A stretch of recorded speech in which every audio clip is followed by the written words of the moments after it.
Hi guys, मैं हूं निशित और आज ना मैंने सोचा कि कुछ रेगुलर से निकल के कुछ डिफरेंट कर दें। तो पॉडकास्ट स्टोरी में मैं आज लेकर आया हूं एक ऐसी ऑर्गेनाइजेशन जिसके बारे में लोगों ने सुना तो होगा, पढ़ा भी होगा, पर पर्सनली जाना नहीं होगा। ये कहना भी गलत नहीं होगा कि मुंबई की एक नहीं बल्कि दो लाइफलाइन है। पहली लाइफलाइन के बारे में सबको पता है, आप जानते हैं, वो है मुंबई की लोकल ट्रेन। और दूसरी की अगर मैं बात करूँ ना, तो दूसरी है मुंबई डब्बा वाला।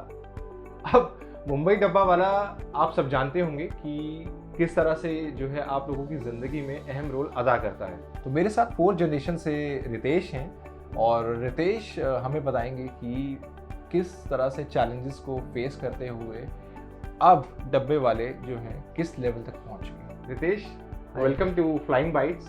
Thank you. और सर, सबसे पहले तो ना मैं ये जानना चाहूँगा कि 132 साल और हमने एक फैक्ट जो सुना है कि 132 साल में आज तक कभी डब्बे वाले स्ट्राइक पर नहीं गए। और इंडिया में बड़ी बड़ी ऑर्गेनाइजेशंस, चाहे वो गवर्नमेंट की हो चाहे वो प्राइवेट की हो, आए दिन जो है ना स्ट्राइक और या कहते हैं कि हड़ताल पे बैठ जाते हैं, लेकिन डब्बे वाले जो है अभी तक थमे हुए हैं। तो ये कितना सही है, कितना सच है इसमें? ठीक है, ये तो 100% सच ही है कि डब्बा वाला ने 130-32 सालों में कभी भी स्ट्राइक नहीं की है। उसके पीछे सबसे बड़ा रीज़न यही है कि customer is a God for us. Customer हमारे लिए भगवान है। जन सेवा यही सच्ची ईश्वर सेवा मानते हैं सब डब्बा वाला से। उनका कहना यही है कि हम लोग जिनको सर्विस देते हैं, हम डब्बा जिनको पहुंचाते हैं, वो हमारे कस्टमर से मतलब हमारे गॉड है। राइट। अगर गॉड को अगर हम लोग सर्विस बंद कर देते, ये मतलब हमारे धर्म के खिलाफ हो, ऐसे वो लोग सोचते हैं। क्योंकि डब्बा वाला का सोचना ही उनके लिए गॉड ही सबसे ग्रेट है। तो इसी के वजह से डब्बा वाला ने आज तक कभी स्ट्राइक नहीं की,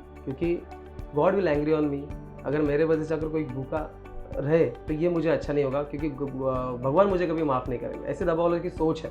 उनकी सोच ही उन्हें काम में डेडिकेशन लाने में मदद करती है। और इसी की वजह से 132 साल में कभी स्ट्राइक नहीं हुई। स्ट्राइक सिर्फ एक ही बार हुई थी। अन्ना हजारे जो हमारे समाज सेवक है हमारे भारत के, उन्होंने लोकपाल बिल के लिए स्ट्राइक किया था 2011 के दरमियान।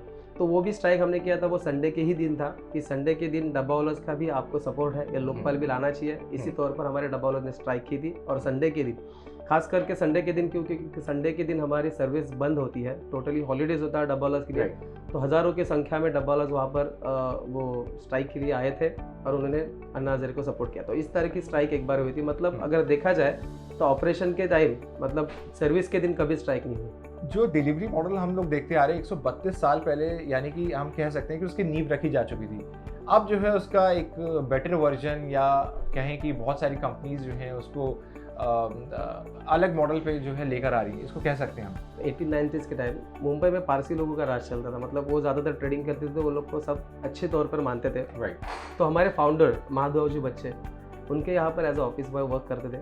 तो एक दिन क्या हो गया कि जब हमारे फाउंडर घर पर थे तो एक पारसी बैंकर से उन्होंने हमारे फाउंडर से कहा कि मैं आज मुझे ऑफिस जल्दी जाना है, तो एक काम कीजिएगा, मेरा लंच अभी तक रेडी नहीं है, तो कृपया करके वो मुझे दे दीजिएगा। तो उन्होंने वैसे कहा, तो उन्होंने कहा ठीक है चलो, क्योंकि because I am going to killing the hunger of someone, it's a god gifted work, तो मुझे ये करना, मैं कर सकता हूँ, आई कैन डू इट। तो उन्होंने ये काम स्टार्ट किया। उन्होंने ठीक है चलो क्या कर दिया।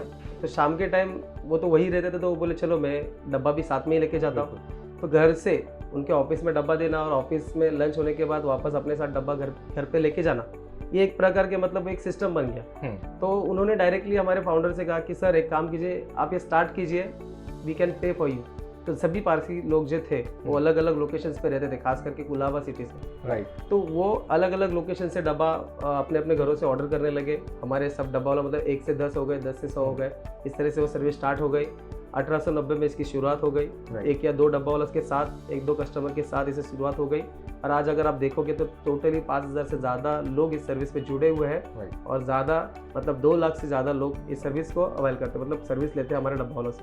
तो ये हमारे लिए सबसे बड़ी बात है। आपने बताया कि 5000 एम्प्लॉयज़, एम्प्लॉयज़ नहीं, हम उनमें कह लेते हैं कि वो ऐसे लोग हैं जो काम कर रहे हैं फील्ड पर उतर कर। बराबर। और इतनी धूप, मुंबई का तो वेदर सबको पता है कि एक्सट्रीम ह्यूमिड है, यहाँ पे बारिश है, और उसके बावजूद जो है यहाँ पे वो लोग इतना ज़बरदस्त काम कर रहे हैं। तो उनको वो मोटिवेशन कैसे मिलता है? और अगर हम देखें कि उस मोटिवेशन के साथ लोग क्या दिमाग में लेके चलते हैं कि मुझे आज इतने डब्बे घर पे पहुंचाने, तो कितना किलोमीटर रोज चलते होंगे? देखिए डब्बा वाला का जो सफ़र है, मतलब मुंबई में, सिर्फ मुंबई में ही डब्बा वाला काम नहीं करते, टोटली MMR रीजन में डब्बा वाला काम करते हैं।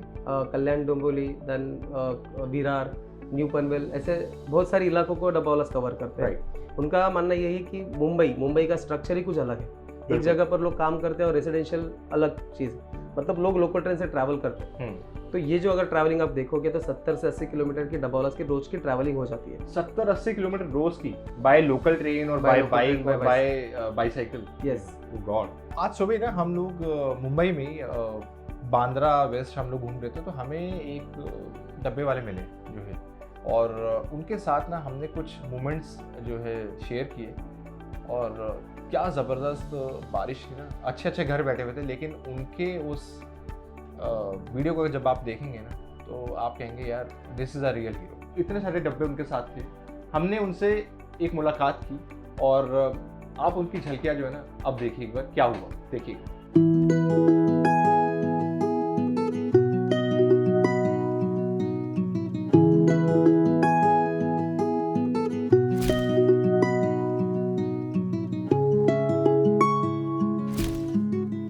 एक 5 मिनट में आ रहा हूँ।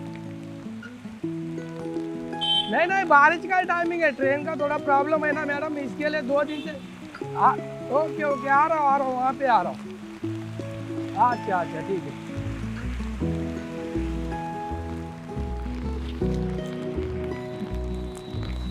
मेरा नाम भागुजी नंदू सातकर, मैं महाराष्ट्र का रहने वाला आदमी हूँ। मेरे को 2 बच्चा है, एक 11th क्लास में जा रहा है और एक 8th क्लास में पढ़ रहा है। मेरा जो छोटा सा परिवार है उसमें से मेरे को जो सैलरी 10-12 हज़ार रुपये आता है, उसमें से मेरा घर का किराया जो भाड़ा है कुछ भी है तो उसमें से मेरा पेट भर जाता है। जितना मिल रहा है उतने में मेरा समाधान है, मैं सुखी हूँ। खाली मेरा इतना भगवान से विनती है कि डब्बा भरने दो, मेरा जो भाई लोग घर पे बैठे हैं वो काम पे आने दो, इसमें ही मेरा समाधान है और खुशी, मेरे को खुशी हुई। हम लोग का कोरोना के वजह से हम लोग का पहला डब्बा ज़्यादा जा रहा था, अभी कोरोना के वजह से डेढ़ साल के बाद हम लोग का अभी डब्बा वाला का सर्विस धीरे धीरे बढ़ रहा है। तो बढ़ने के बाद जिधर हम लोग का 15-20 डब्बा जा रहा था तो उसमें से अभी कम से कम 5-6 या 10-12 टिफिन जा रहा है। मेरे ग्रुप में कम से कम 10-15 आदमी काम कर रहे थे, उसके जगह पे 5-6 आदमी काम कर रहे हैं, और बाकी जो मेरे जो भाई लोग हैं वो अभी घर पे बैठे, उन लोगों को भी काम नहीं है। तो भी डब्बा बढ़ेगा तो हम लोग का और हम लोग को जोश आएगा। ये मूवमेंट आपने देखा, अब इतनी बारिश में जो है ना अच्छे जो है ना घर बैठ जाते हैं, पर इनकी जो साइकिल और जो पैडल की रेस है ना वो कंटिन्यूसली चलती है। सो आई थिंक सैल्यूट है, और ये रियल हीरोज हैं हमारे सोसाइटी के। अच्छा रितेश, एक चीज़ और बताइए, मैंने सुबह एक चीज़ और देखी, वो ड्रेस कोड गांधी कैप बराबर, और बारिश हो रही है लेकिन वो गांधी कैप सर पे है, एंड वाइट अटायर जो उन्होंने पूरा कैरी किया हुआ था, उसके ऊपर रेनकोट। तो ये जो ड्रेस कोड था, ये जो अटायर था, ये रैंडम थॉट था या फिर ये प्लान था पूरा कि ये ऐसा कुछ लेकर आए?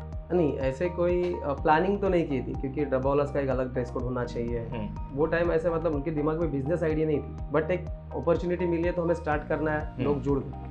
तो अगर देखा जाए तो जितने भी लोग इस सर्विस में काम करते हैं वो सभी के सभी मराठा कम्युनिटी के हैं, वारकरी संप्रदाय से बिलोंग करते हैं। राइट। सो वारकरी संप्रदाय मीन्स जो लोग ज्यादातर भगवान को मानते हैं, मतलब मानते हैं, मतलब भगवान मतलब भगवान नहीं क्या, serving people is to serving god, तो ये चीज़ उनको मानते हैं। तो जो वारकरी लोग, मतलब हमारे जो मराठा कम्युनिटी के जो लोग हैं, उनका वो पहरा भी है, वो सांस्कृतिक पहरावा है, मतलब कल्चरल ही ड्रेस कोड है कि गांधी का पहनना, व्हाइट शर्ट, व्हाइट कुर्ता या फिर व्हाइट लहंगा, व्हाइट पैंट पहनना, ये तो ट्रेडिशन है। और हमारे जितने भी डब्बा वाला है वो सब इसी ट्रेडिशन से बिलोंग करते हैं, इसी कल्चर से बिलोंग करते हैं। तो वो जैसे ही यहाँ पर स्टार्ट किया तो वो सभी का ये अटायर बन गया, मतलब सब लोग उसे ही फॉलो करने लगे। और ये इतना फॉलो हो गया कि आज अगर देखा जाए तो इतनी सारी गर्दी में ये जो कैप है ये हमारी एक एज ए जीपीएस करके काम करती है। अच्छा। तो ये जीपीएस क्यों है? क्योंकि जब लोग ट्रेन में जाते हैं तो हजारों लोग प्लेटफॉर्म पर खड़े होते हैं। बिल्कुल। तो उसमें हमारा डब्बा वाला कहाँ पर? राइट। ये अगर जानना होगा तो किसके ऊपर, सिर के ऊपर कैप है, तो हमें डायरेक्टली वो पता चल जाता है और हमें हैंड ओवर करने में ज़्यादा मुश्किलें नहीं आती। So within second, within 1 minute we can hand over lunch boxes to another dabbawala. यहाँ पे जितने भी आपके लोग जो काम करते हैं ऑन फील्ड उतर के, ये बहुत ज़्यादा पढ़े लिखे नहीं हैं। कोई 10th स्टैंडर्ड पास आउट है, कोई 8th स्टैंडर्ड पास आउट है, तो लंच बॉक्स यानी कि जो डिलीवर होता है घर घर जाके, उसको याद रखना कि ये कैसे किसके घर पहुंचेगा, ये कैसे करते हैं। कुछ कोडिंग सिस्टम मैंने सुना है कि आप लोग कुछ कोडिंग्स करते हैं उसके ऊपर। जब सर्विस शुरुआत हुई थी तो तभी एक धागा का यूज़ किया जाता था, मतलब पीस ऑफ क्लॉथ ऐसे इस्तेमाल किया जाता था डब्बा आइडेंटिफाई करने में, क्योंकि फर्स्ट और सेकंड जनरेशन डब्बा वालर्स की इतनी एजुकेटेड नहीं थी, और थर्ड जनरेशन जैसे डब्बा वालर्स की आई और हमारे कस्टमर्स और हमारे डब्बा वालर्स जैसे बढ़ने लगे, तो उन्होंने सोचा कि कुछ ना कुछ चेंज करना चाहिए, आइडेंटिफिकेशन हमें बढ़ाना चाहिए। तो उन्होंने क्या किया कि मुंबई को कोड में डिवाइड किया, बहुत सारे कोड्स, मतलब जैसे चर्ची गेट के लिए 1 to 10 नंबर्स के कोड्स हैं, तो डब्बा और चर्ची गेट के लिए, जैसे लोअर परेल के लिए फिर 16 नंबर, दादर के लिए 15 नंबर, ऐसे मुंबई को कोड्स में डिवाइड किया। और जब मॉर्निंग में डब्बा पिक किया जाता है तो वो कोड्स उसको नॉर्मली लेटर्स दिए जाते हैं, जैसे चर्ची गेट को C दिया जाएगा, दादर को D दिया जाएगा। मतलब अगर देखा जाए तो एक कोड में 4 कोड होता है। जो टॉप में जो कोड होता है वो पिक एड्रेस होता है, जैसे टॉप में अगर हम D लिखते हैं तो D मतलब ये डब्बा दहीसर या फिर दादर से पिक किया जाएगा। सेंटर में जो कोड होता है, centre code always be destination code, so centre में कोई भी कोड या फिर नंबर होगा तो वो डब्बा उसी स्टेशन पे जाके डिलीवर किया जाएगा। और उसी के लेफ्ट साइड में एक कोड होता है, वो डब्बा वाला का कोड होता है। तो डब्बा वाला मतलब ई नाम का, अगर वहाँ पर होगा तो ई मतलब ईश्वर नाम का डब्बा वाला वो डब्बा पिक करेगा मॉर्निंग में। सपोज ऊपर अगर बी होगा तो बोरोली से पिक किया जाएगा, और सी होगा तो चर्ची गेट में डिलीवर किया जाएगा। तो चर्ची गेट में आने के बाद यहाँ पर राइट साइड में भी अगेन एक कोड होता है, जहाँ पर एक नंबर्स होता है, मतलब 12 नंबर 13 नंबर, तो वो भी डब्बा वाला का ही कोड होता है। तो चर्ची गेट में जाने के बाद वो लंच बॉक्स 12 नंबर का डब्बा वाला उसे पिक किया कर देगा वहाँ से चर्ची गेट स्टेशन से।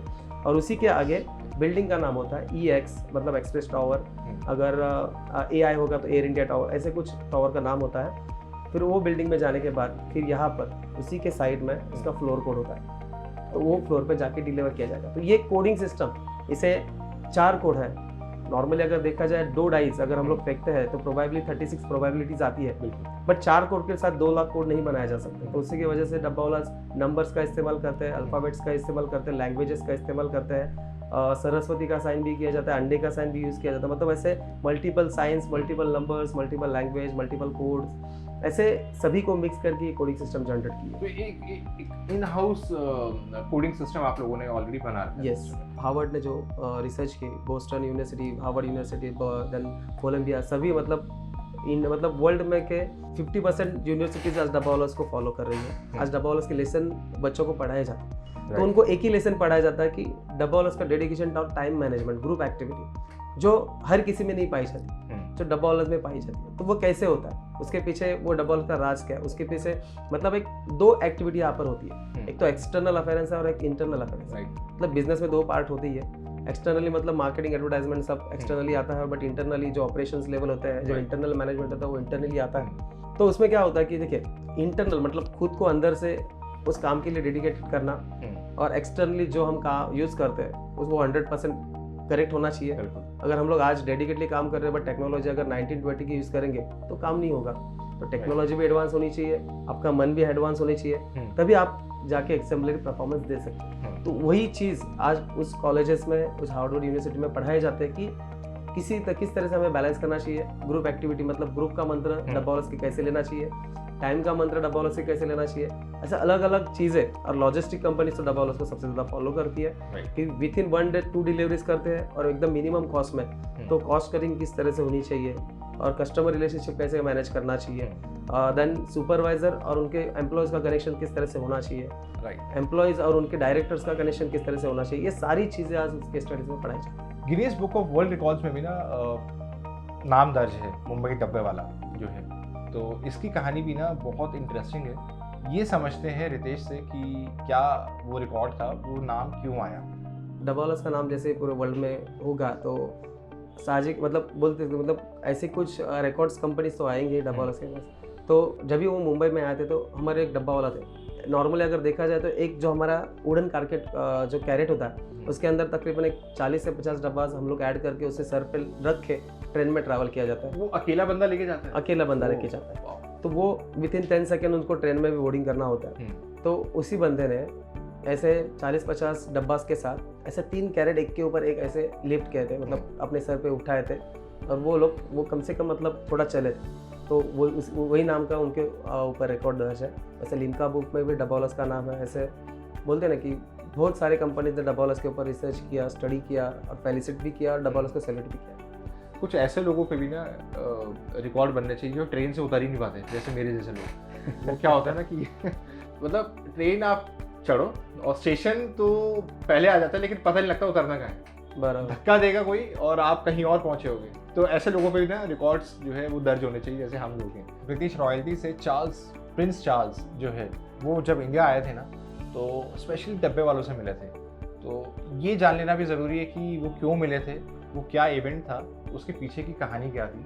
ये एक बार रितेश, इस पे मैं थोड़ा सा आपसे जानना चाहूँगा। जब प्रिंस चार्ल्स ने वो जब लंदन में थे तो लंदन में उन्होंने सब रिकॉर्ड्स चेक किए थे, तो वहाँ पर डब्बावालास का नाम कहीं तो दर्ज उन्होंने देखा था कि मुंबई में एक डब्बावालास करके ऐसी सर्विस है। क्योंकि 1890 के टाइम इंडिया में ब्रिटिश थे, बिल्कुल, तो ब्रिटिश लोग भी डब्बावालास की सर्विस ले रहे। तो उन्होंने लिखा, मतलब उन्होंने देखा कि ब्रिटिश लोगों ने, मतलब उनके जो ऑफिसर्स थे, उन्होंने कहा, तो एक मेंशन किया था कि आज डब्बावालास की वजह से हमें टाइम पर खाना मिलता था और आज हम लोग आराम से मतलब यहाँ पर काम कर पा रहे थे। तो उन्होंने देखा कि ये डब्बावालास सिस्टम क्या है, तो उनको जानना था। तो उन्होंने डब्बावालास को बोला, मतलब एक जैन करते थे, मिस्टर जैन, जो दिल्ली से मुंबई में आया और उन्होंने हमारे ट्रस्टी से कहा कि प्रिंस चार्ल्स आपको मिलना चाहते हैं। बट हमारे डब्बावालास मतलब शॉक हो गए कि प्रिंस और चार्ल्स ऐसे दो व्यक्ति है या ये एक है, मतलब बिकॉज ऑफ लेस एजुकेशन उनको पता नहीं था कि बाबा ये कौन है।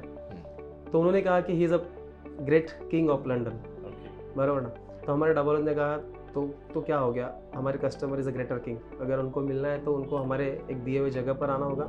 हमारा कोई ऑफिस नहीं है तो उनको हमारे जो लोकेशन है, मतलब जहाँ शॉर्टिंग पॉइंट है वहाँ पर आके उनको मिलना होगा, क्योंकि उतनी रिस्पेक्ट उनको देना चाहिए। ऐसे उनको डब्बावालास को पता नहीं था, राइट, उनकी एक लेवल पता नहीं थी। पर जैसे ही पता चला कि किंग ऑफ लंदन, मतलब लंदन के राजा उनको मिलने आ रहे हैं, तो डब्बावालास ने उनके तरह, मतलब जो का सबसे बड़ा बहुत सम्मान माना जाता है कि उनको कैप देके, उनको डब्बावालास का एक प्रतीक होता है, डब्बा का एक प्रतीकृति देके, एक ट्रॉफी बना के, देन एक बड़ी शॉल, एक पुष्प गुच्छ देके, मतलब ऐसे उन्होंने उनका स्वागत किया था चर्चगेट फुटपाथ के ऊपर। तो तकरीबन एक 20 मिनट का ये मतलब मीटिंग था, प्रोग्राम था। तकरीबन एक 250-300 डब्बावालास वहाँ पर इकट्ठा हुए थे। सबसे मतलब हमारे जो ट्रस्टीज हैं उनको समझा रहे थे कि किस तरह से वो सर्विस चलती है, डब्बावाला की कोडिंग, ये सब चल। फिर बाद में उन्होंने उनको शेक हैंड भी किया सभी डब्बावालास को। फिर जैसे ही वो लंदन चले गए, उसके बाद उनकी सेकेंड मैरिज थी, तो उसके टाइम उन्होंने मतलब पूरे इंडिया से 3 ही लोगों को इन्विटेशन भेजा था, उनमें से 2 डब्बावालास थे। तो हमारे 2 लोग वहाँ पर शादी के लिए गए थे। मतलब अचीवमेंट, वाओ। तो वहाँ पर जाने के बाद भी हमारे एक ऐसे डब्बावाला थे, मतलब हमारे एक्स प्रेसिडेंट सोपान मरेज, तो उन्होंने कहा था कि वहाँ पर मतलब एक फरमाइश थी कि आपको अगर शादी में आना है तो कोट ये सब पहराव करके आना है नीचे। ये शाही घराने का उनका मतलब एक ड्रेस कोड था। तो उन्होंने कहा कि मैं शादी में नहीं आऊँगा, ये मेरा पहराव है, तो मुझे नहीं आना, मैं तो नहीं आ सकता, मैं तो वो कोट भी तो नहीं पहन सकता। तो उन्होंने सीधा डिनाई कर दिया था वहाँ पर जाके भी। अच्छा। तो फिर राजा ने कहा कि ठीक है, उनको उनके अटायर में आने दीजिएगा, कोई बात नहीं, वो डब्बावालास है।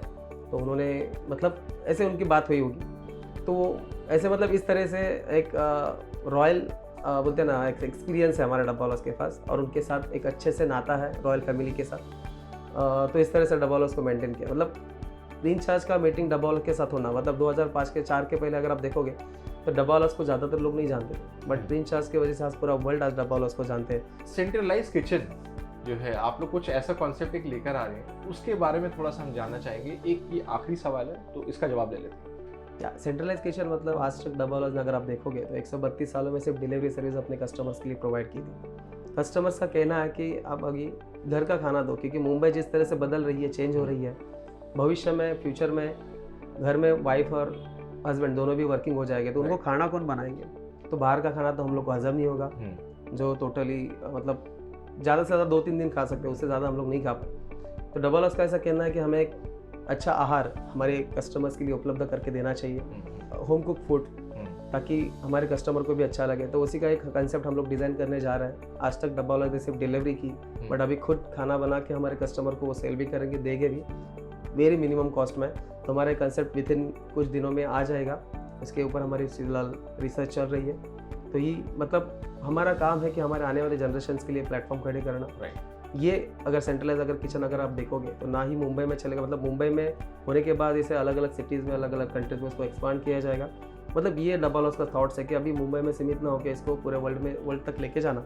अगर आप देखोगे 132 सालों में डब्बावालास जब काम कर रहे थे, वो एक ट्रस्ट के तौर पर काम कर रहे थे। मतलब डब्बावालास ने कभी ऐसे एक्सपांशन कंपनी के बारे में नहीं सोचा कि प्रॉफिट कमाना चाहिए, ये सिर्फ और सिर्फ अपना कस्टमर का सेटिस्फेक्शन देखा और कस्टमर भी 100% सेटिस्फाइड हो गए।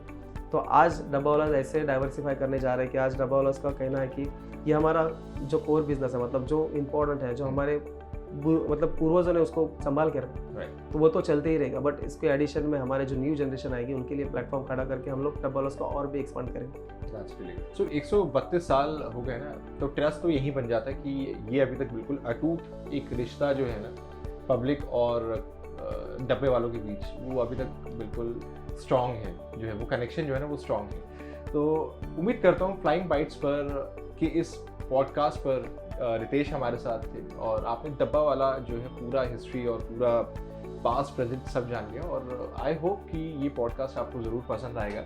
और मेरी रिक्वेस्ट है कि कुछ इस तरह के ऑर्गेनाइजेशंस को सपोर्ट किया जाए, ताकि जो है सिर्फ मुंबई ही नहीं, महाराष्ट्र ही नहीं, इस प्लेटफॉर्म को या इस तरह के मॉडल को हम लोग इंडिया में और आगे ले जा सकें, क्योंकि 132 साल का जो ट्रस्ट है ना वो अभी तक डगमगाया नहीं है।